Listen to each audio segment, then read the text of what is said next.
Мерцедес докажа дека автономијата од 1000 километри на концептот Vision EQXX со едно полнење на батериите не е само ветување. Инженерите на марката од Штутгарт со него отпатуваа до Азурниот брег. Возењето започна од развојниот центар на Мерцедес па преку швајцарските Алпи и Северна Италија.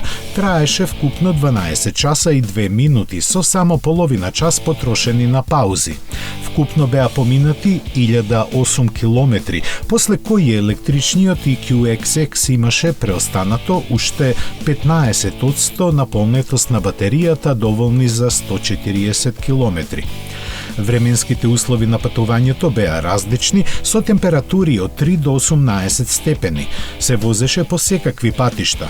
Германскиот автопат со максимална брзина од 140 км на час, планински патишта со долги нагорници и сообраќајно оптоварени делници во близината на големите градови. Просечната брзина беше 87,4 км на час, а приклучокот за полнење остана запечатен за стручњаците на TÜV да можат да потврдат дека постигнатата просечна потрошувачка на енергија изнесува само 8,7 киловат-часа на 100 км.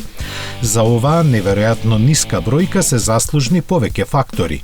Аеродинамиката со коефициент на отпор од само 0,17, мерките за заштеда на тежината, батериите и самиот погонски склоп.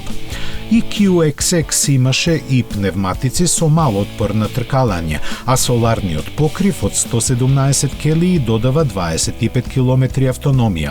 Електричниот погон со 245 конски сили е развиен со помош на Петронас Формула 1 тимот, а литиум-ионските батерии работат на 900 волти. Имаат капацитет од 100 киловат-часа, што е слично како кај серискиот EQS, но се со 50% помал волумен и 30% помала тежина. Овој концепт, покажан пред некој месец на сајмот на потрошувачка електроника CES во Лас Вегас, е наменет да ги демонстрира технологиите кои ќе се вградуваат во идните сериски модели, пред се во компактите и средните големини.